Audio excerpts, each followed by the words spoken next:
Hola amigos, ¿cómo están? Bienvenidos a este nuevo canal Huellas Digitales en Vivo por Nasli Borrero, donde haremos de este podcast un podcast de conocimiento, de interiorización y de saber quiénes estamos detrás de la parte de las creaciones de contenido y quiénes somos los que estamos detrás en la parte de la ciberseguridad.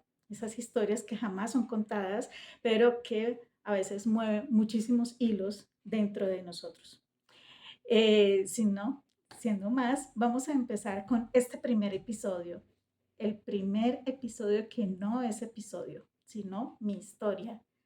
Recuerda suscribirte y seguirme y darme un like.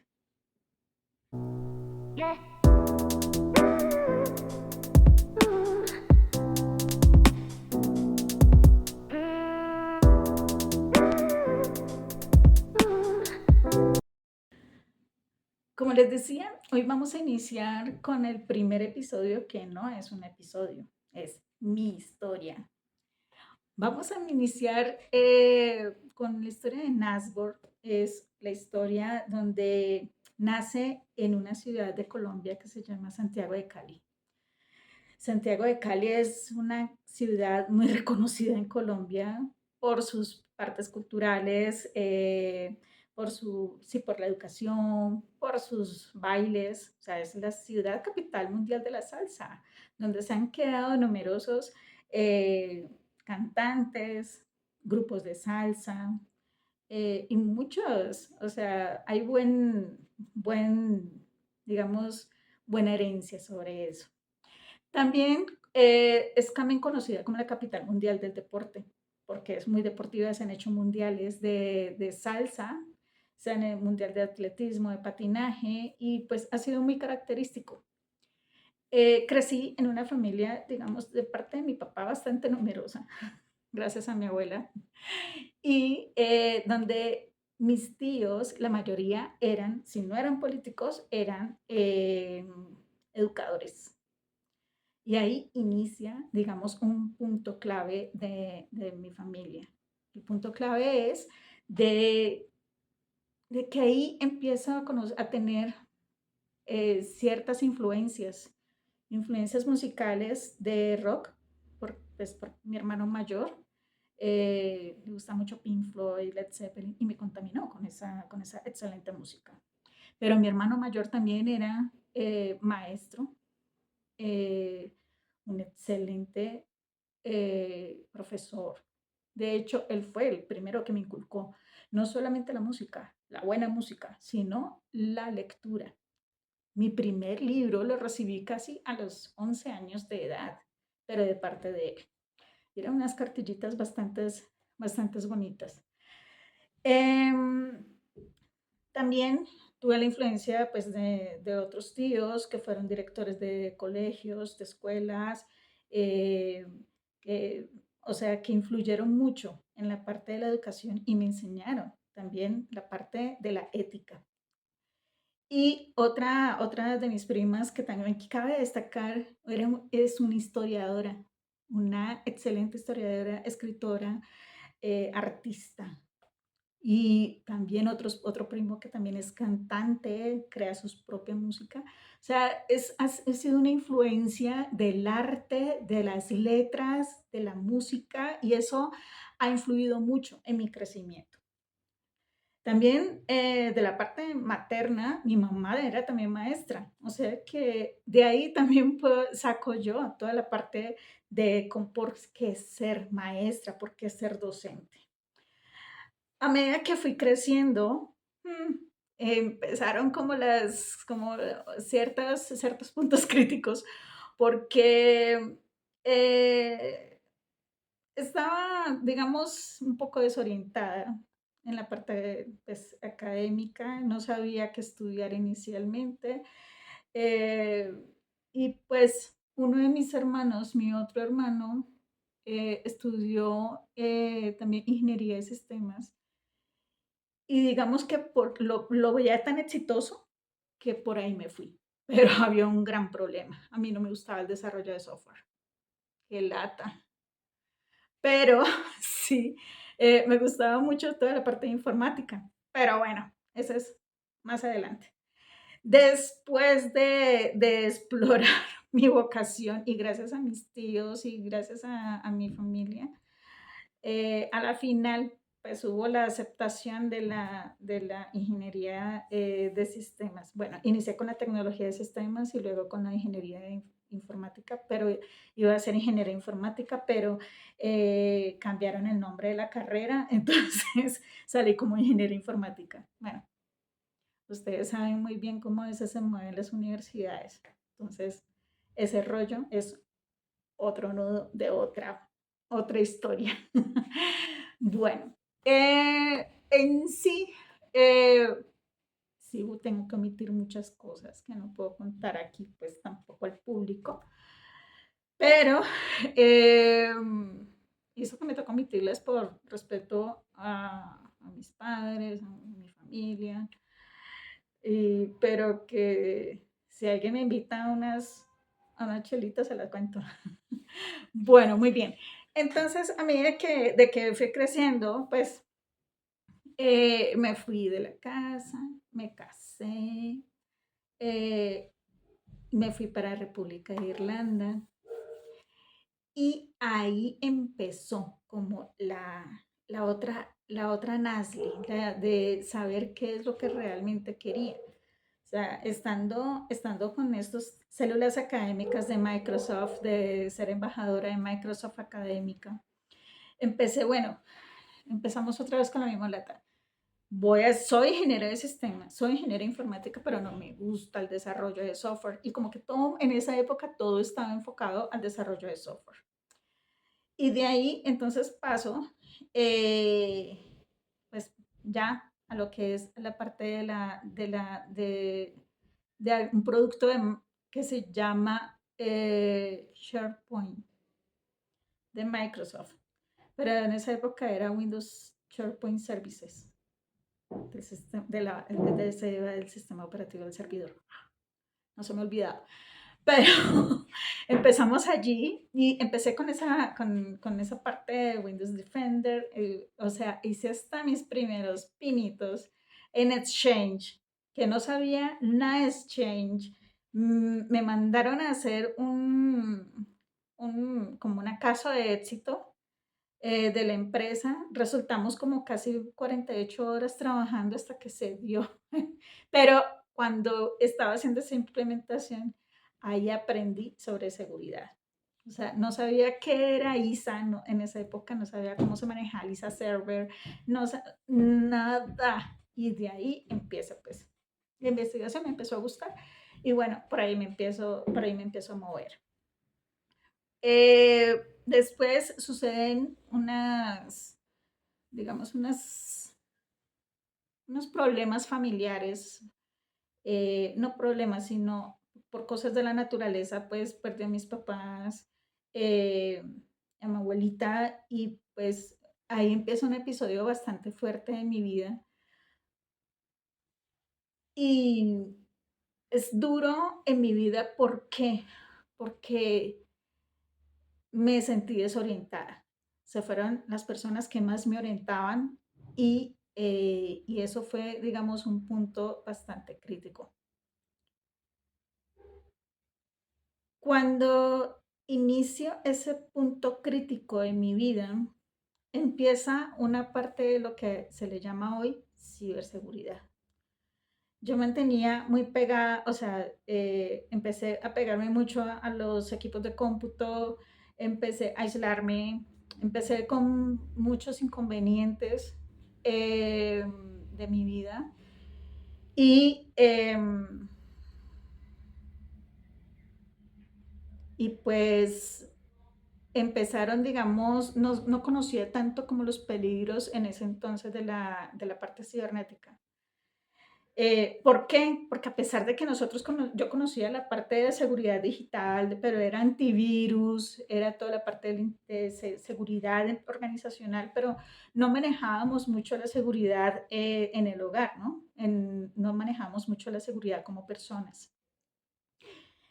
Y empecé, en ese entonces había una página buenísima que se llamaba Caliescali. Eh, Caliescali.com me acuerdo tanto que servía para uno tener chats con otras personas para que fueran caleñas. Empezamos a conocer mucha gente. Después estaba también de moda MySpace de Hotmail. Y ahí empezamos como los primeros pinitos de lo que era, ¿cómo se dice? Los blogs, ¿se acuerdan? Bueno, algunos no se acordarán. Después tuvimos otro que se llamaba Hi-Fi y ahí empezamos a ponerle que musiquita, que sonidita y contábamos, ese era nuestro Facebook del 2000, más o menos, 2002. Y ya me imagino todos ustedes sacando cuentas, entonces en el 2012 ya más o menos tenía tantos años de edad, nada, por favor. Ok, entonces, en esa parte de la seguridad, vuelvo y les repito, no era muy común lo de la parte de la violencia digital. Y aquí, de aquí, o sea, había obviado unas cosas familiares, pero aquí hay un tema personal que no lo puedo obviar. Y porque es un punto trascendental en mi vida y de pronto eh, este fue el detonante de por qué estoy en la ciberseguridad. Estaba utilizando esta parte de los chats de OWL, estaba de Yahoo, yahoo.com, calescali.com. Y pues por mi misma, digamos, inexperiencia en ese sentido, porque estaba muy alejada de las personas y más bien me quería como conectar con otras personas por vía digital, conocí a una persona. Y esa persona me empieza a aconsejar y me sigo hundiendo en el Nasli pues, que prácticamente no era yo. Y accedo a muchas, pues a que pues que nos conozcamos y todo el cuento. Y, y pues o sea, cómo fluir una amistad. Él supuestamente era peruano y que estaba en Colombia, viajó pues para allá, nos encontramos y tuve un acceso carnal violento. Y fue mi culpa porque yo fui la que accedí, fue mi culpa porque yo fui o sea, la que estaba inmersa en ello y no vi los peligros que existían en esa época. Y que al encontrarme con esta persona y con un arma de fuego al lado, pues abusó de mí. Y el problema era que no me quería dejar libre. Pero, o sea, tanto fue como el afán mío de poder escapar de una unidad residencial como que estaba como en construcción y poder salir de allí, poder llegar al aeropuerto, poder llegar a encontrar Ángeles y poder retornar pues a Cali en ese entonces y de ahí pues sacar todo el resto de cosas. Fue muy difícil, fue impactante, sí me marcó muchísimo. Y de ahí empieza como el proceso de denuncia y me dicen, "No, es que, a ver, usted lo conoció por internet, es que no entendemos, lo conoció por internet, entonces no, pero como fue por conocimiento por internet y usted accedió, entonces eso ya no es un abuso sexual". O sea, eso para mí fue indignante porque en ese momento no se podía hacer absolutamente nada. Y ahí empiezo, bueno, ¿cómo no se va a poder hacer nada en un tema que es tan delicado y donde la mujer, en este caso yo, fui la afectada? O sea, yo fui directamente la afectada, pero la policía misma me decía, es que tú tuviste la culpa. Entonces, claro, eso te marca muchísimo porque tú dices, o sea, yo fui la culpable y ahí es donde se victimizan a las personas. Ahí es donde empieza uno, en vez de buscar ayuda, uno está buscando es que lo señalen. Y desde esa época, les cuento que hoy en día no ha cambiado mucho, no ha cambiado muchísimo. Y esto es una problemática bastante fuerte que hoy en día varias organizaciones activistas estamos tratando de que eso se evidencie y que realmente nos den la ayuda que nosotros necesitamos. Y no estaba sucediendo. Después, al pasar de los años, tuve pues a mi hijo mayor. Eh, no fue fácil porque no estaba como en ese tema de ser mamá. Eh, Después tengo mi segundo hijo y que empieza como el problema, bueno, empiezo a seguir en la parte profesional, trabajaba para una empresa, pero yo parecía un autómata, o sea, todo lo que me ha sucedido, pero seguir adelante, tenía que, o sea, ya o sea, salir como fuera.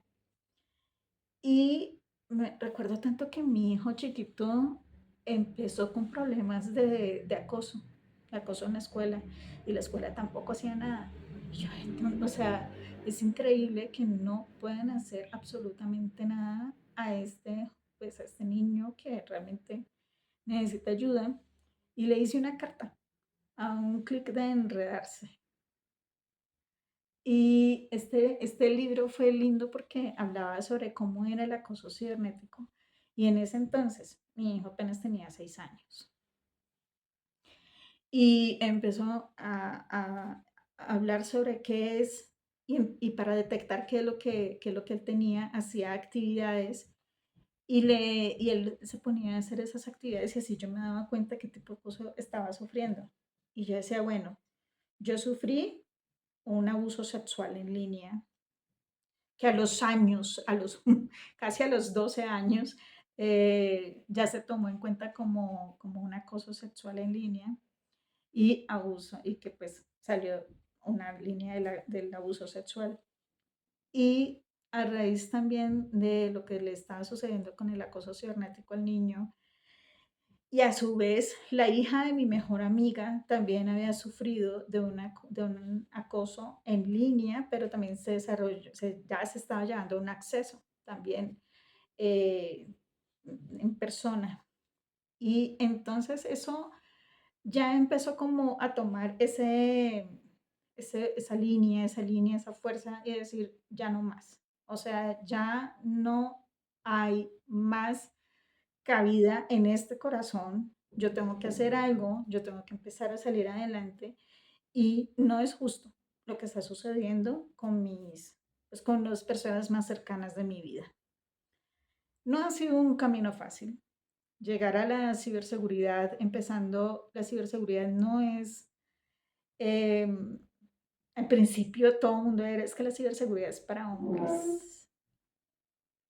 Y pues ahí empezaron digamos, el primer respiro. En Irlanda, me acuerdo tanto que Paul Keely, mi ex jefe, decía, es que tú eres una mujer y yo necesito es a un hombre, porque los hombres sí van a poder ser capaces. Y me acuerdo tanto que hice el examen de certificación, hice mi entrenamiento en idiomas, y le demostré a Paul Keely que sí pude llevar a ese cliente, y ese cliente no me soltaba. ¡Ja! Ahí que lo que se ve, que nosotras, sí podemos, ya, que nosotras sí podemos con el área de la ciberseguridad. Y de ahí en adelante, eh, las carreras STEM siempre se han tomado que son para hombres, y no, también somos nosotras las mujeres. Y ha sido bonito ver cómo Nas ha sido la influyente de que otras niñas, jóvenes, mujeres estén en la ciberseguridad y sean mujeres que hoy en día son un ejemplo en la sociedad. Entonces uno dice, wow, la tarea sí la estás haciendo bien. La tarea la estás haciendo como se debe. Y la ciberseguridad, tenemos que seguir las mujeres saliendo cada vez más adelante, con más fuerza, con más ánimo y que demostrarle a la sociedad que no es una carrera solamente de hombres, ¿ya? Ustedes me dirán, ¿qué pasó con la parte de la programación? No programé. Pero sí me dediqué a estudiar y a sacar adelante. Yo fui de las pioneras en Colombia en la protección de datos personales. Eh, También con la parte de las implementaciones y capacitaciones, entrenamientos sobre implementación del sistema de seguridad informática en las empresas. Y de ahí he ido creciendo como persona, he ido creciendo como profesional. eh, ya estoy en otros rubros de la ciberseguridad.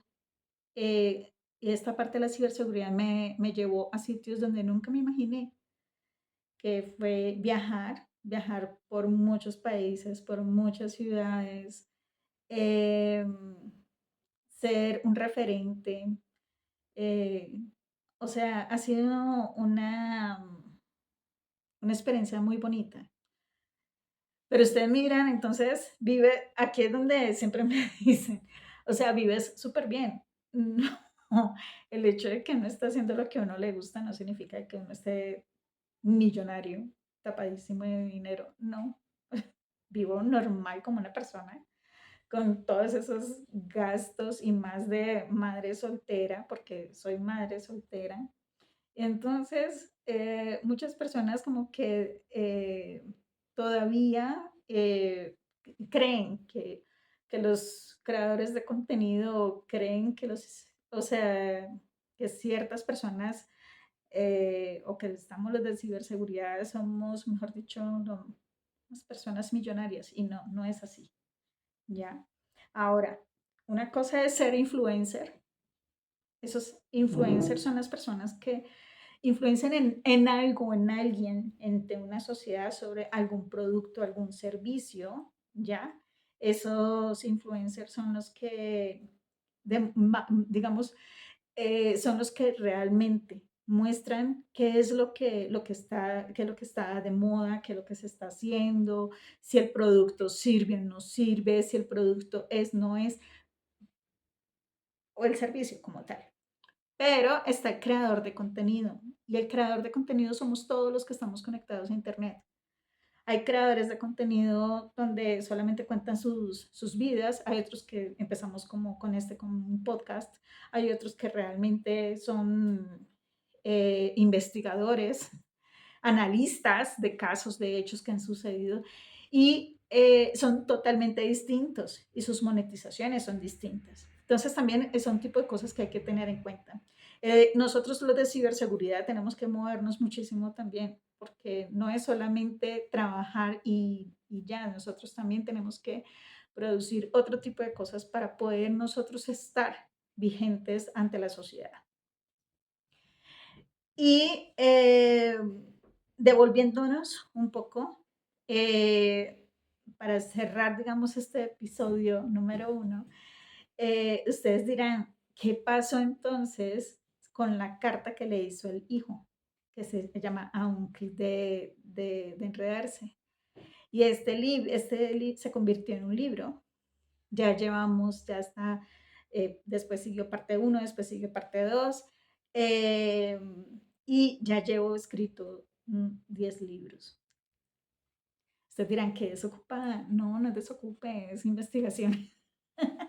Y muchos dirán, ay, pero oye, se te facilita estudiar. No, no es que se me facilite estudiar, sino que a raíz de todo lo que he ido investigando, a raíz de toda la experiencia que se ha tenido y de las necesidades que se han visto, pues así mismo he sacado los libros. El último que yo saqué, les hablaré en el próximo episodio, pero fue algo que hizo de que pudiera sacar estos libros y que la gente pudiera enterarse y saber cómo protegerse. Y así ha sido. O sea, los primeros libros fue para proteger a mi hijo y luego se empezaron a proteger otros niños. Entonces, y eso influyó para que mi hijo escribiera su primer libro, que es Derechos Humanos Digitales en los niños, niñas y adolescentes. Entonces uno dice, wow, la tarea sí la estás haciendo bien, con muchos altibajos familiares, con muchos altibajos personales. Y, y, y esto, y estas fuerzas, digamos, que me faltó fortalecer en mi niñez, en mi adolescencia. Me tocó sacarlas en mi juventud y en mi proceso de adultez. No es fácil, amigos. No es fácil, pero lo hago con muchísimo amor. Los espero en el próximo episodio. Ahí seguiremos hablando sobre el resto del proceso de la ciberseguridad. Y este recuerda que es un episodio que no es episodio, o sea, es mi historia. Un beso y los quiero a todos.